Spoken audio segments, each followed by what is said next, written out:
जय श्री राधे। पूज्य श्री सद्गुरुदेव भगवान के चरणों में प्रणाम। पूज्य श्री चक्र जी का जीवन चरित्र।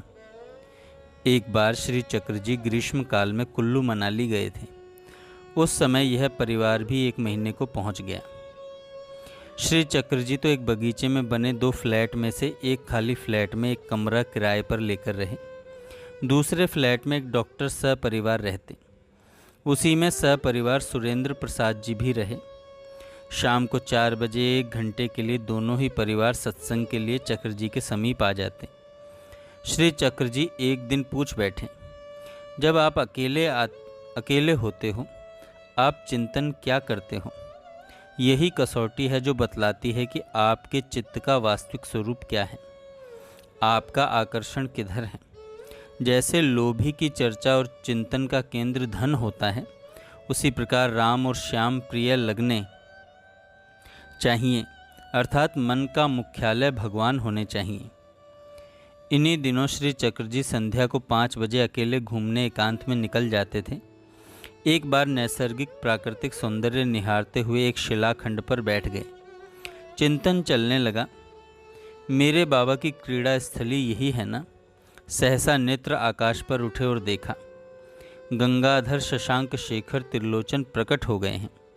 उनके श्री विग्रह से आह्लादकारी राशि राशि ज्योत्सना झर रही है। प्रकृति का कण कण नाच रहा है।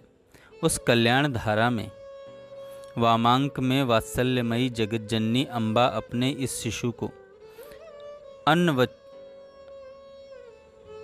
स्नेह धारा से स्नान करा रही है। कुछ ही क्षण लगे कि माता पिता भवानी शंकर का श्रद्धा विश्वास समन्वित अर्धनारीश्वर स्वरूप प्रकट हो गया। इन्हें प्रणति सहित वंदन को सिर झुकाया ही था कि यह भव्य रूप अंतर्ध्यान हो गया। बाह्य ज्ञान होने तक पर्याप्त रात्रि हो चुकी थी। अपने स्थान पर लौटकर बिना कुछ खाए पिए सो गए। दूसरे दिन मध्याह्न के भोजन के समय सुरेंद्र प्रसाद जी द्वारा अति विलंब का कारण पूछे जाने पर उपयुक्त संस्मरण सुनाते हुए श्री चक्र जी बोले, दादा गणपति के समान अपने बल पौरुष को त्याग कर श्रद्धा विश्वास रूप भवानी शंकर को दाहिने कर श्री चरणों की शरण ग्रहण करना ही कल्याणकारी है। परमार्थ आश्रम हरिद्वार में। परमार्थ आश्रम हरिद्वार के अध्यक्ष स्वामी धर्मानंद जी सरस्वती से इनका पुराना परिचय था। हरिद्वार, ऋषिकेश तथा कनखल की यात्रा प्रायः करते ही रहते थे। किसी न किसी प्रकार मिलना हो ही जाता था। सन 1965 ईस्वी में परमार्थ आश्रम से स्वामी धर्मानंद जी सरस्वती गीता प्रेस गोरखपुर आए हुए थे। वहीं इन्होंने श्री चक्र जी से मासिक पत्रिका प्रकाशन का प्रस्ताव रखा, किंतु ये हरिद्वार तब गए जब परमार्थ आश्रम में राधा कृष्ण मंदिर का प्रतिष्ठा महोत्सव हुआ। गोरखपुर में परलोक और पुनर्जन्म अंक का संपादन करके अगले 10 अंकों के लिए शाम का स्वभाव शीर्षक से 10 लेखों की व्यवस्था करके चक्र जी हरिद्वार आ गए। वर्ष 1969 के शाम का स्वभाव शीर्षक के 10 लेखों की व्यवस्था करके चक्र जी हरिद्वार आ गए। वर्ष 1969 के 14 नवंबर को श्री चक्र जी 58 वर्ष के हो गए।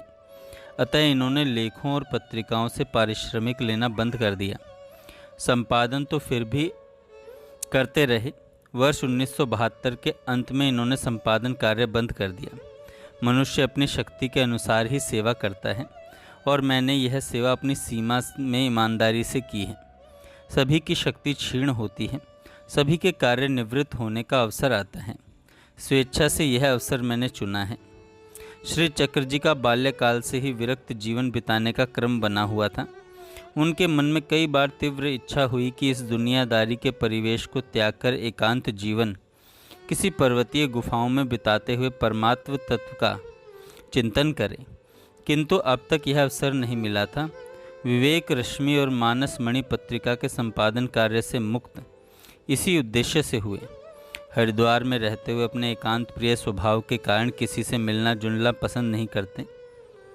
उनकी अपनी दिनचर्या ही व्यस्त रखने को पर्याप्त थी। परमार्थ आश्रम में प्रातः की दैनिक प्रार्थना गोष्ठी में सम्मिलित होना सभी आश्रम वासियों के लिए अनिवार्य था, किंतु समूह में बैठना ही इन्हें रुचिकर नहीं था। अतः श्री चक्रजी ब्रह्म मुहूर्त में नित्य कर्म से निवृत्त होकर आश्रम की प्रार्थना से पूर्व ही गंगा किनारे बांध पर टहलने निकल जाते। टहलने के पश्चात और सूर्योदय से पूर्व स्नान करके उगते सूर्य को अर्घ्य देते। उगते सूर्य को अर्घ्य देने का नियम तो जीवन पर्यंत चला था। गंगा जल से लोटा भरकर चलते चलते गजेंद्र मोक्ष भीष्मकृत स्तुति करते हुए कक्ष में लौटते। अपने श्याम सुंदर को स्नान कराकर श्रीमद् भागवत एवं श्रीमद् भगवत गीता का नित्य पाठ करते। विष्णु सहस्त्रनाम का पाठ जप संध्या पूजन करके प्रातः 8 बजे तक निवृत्त होते। कक्ष में ही वहाँ के व्यवस्थापक श्री दिवाकर तिवारी, जो वाराणसी के ही थे, जलपान पहुँचा देते। जलपान करके संपादन कार्य आदि देखकर मध्याह्न में भोजन करके घड़ी से 1 घंटा विश्राम करते। शाम को पत्रिका एवं समाचार पत्र पढ़ते तथा आए हुए पत्रों के उत्तर देते। कभी कभी सत्संग भवन के बाहर बेंच पर बैठकर कथा श्रवण करते। संध्या समय अपने अनुज को आशीर्वाद से आह्लादित करके भागीरथी के तट पर बैठकर चिंतन में डूब जाते। कभी कभी विशेष संपर्क के व्यक्ति डॉक्टर कांवरा अथवा डॉक्टर स्वामी श्री चक्रजी के कक्ष में अपराह्न के समय आ जाते तो उनसे पारमार्थिक चर्चा, साध्य चर्चा तथा भगवत चर्चा ही करते। कभी कभी चंडी देवी वाली पहाड़ी पर चले जाते। एक दिन वहाँ से लौटने में विलंब हो गया। अंधेरे में पथ दिखाई नहीं पड़ा।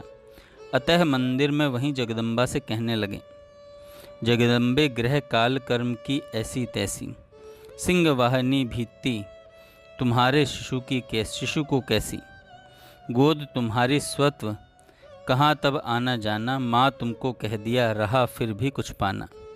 वहीं द्वार से सटकर लेट गए और सोचने लगे, अष्टभुजा हो या 10 भुजा, किसी भी रूप में क्यों न हो, है तो मेरे कन्हई की अनुजा ही, पर मेरी तो अम्बा ही है। क्या वह अपने गोद के शिशु को नहीं पहचानेगी?